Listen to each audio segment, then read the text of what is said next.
Am revenit pe noapte. Unde ce? Păi stai că o dau aici. Unde ce? Unde ce mijlocul străzii? E acolo. Bun. Stai așa. O luăm. Luăm și bricheta. Stai să punem așa.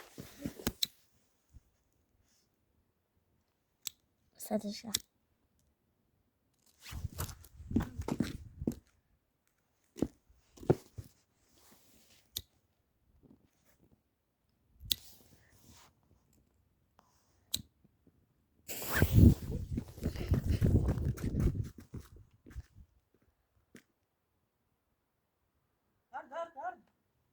Arde? Stai așa să vedem. Stai că nu văd.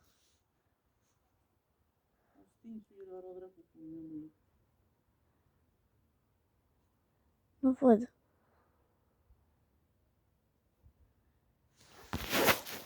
Deci, aia e acolo, dar nu găsesc pe...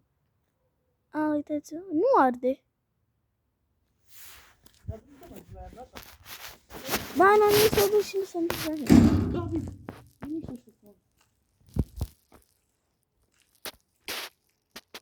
Vezi dacă mai are fitil. Da. E doar... cum se cheamă? Hârtia aia e. Nu știu, vrea dracu cu neamul tău. Nu te apropia, nu te apropia. Mai are fitil, nu are sau fitilul.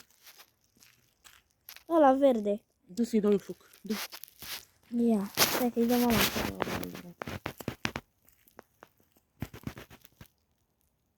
Care e mă fitilul? Ăla verde. Ii! Poate îmi bubuie dracu asta, mână.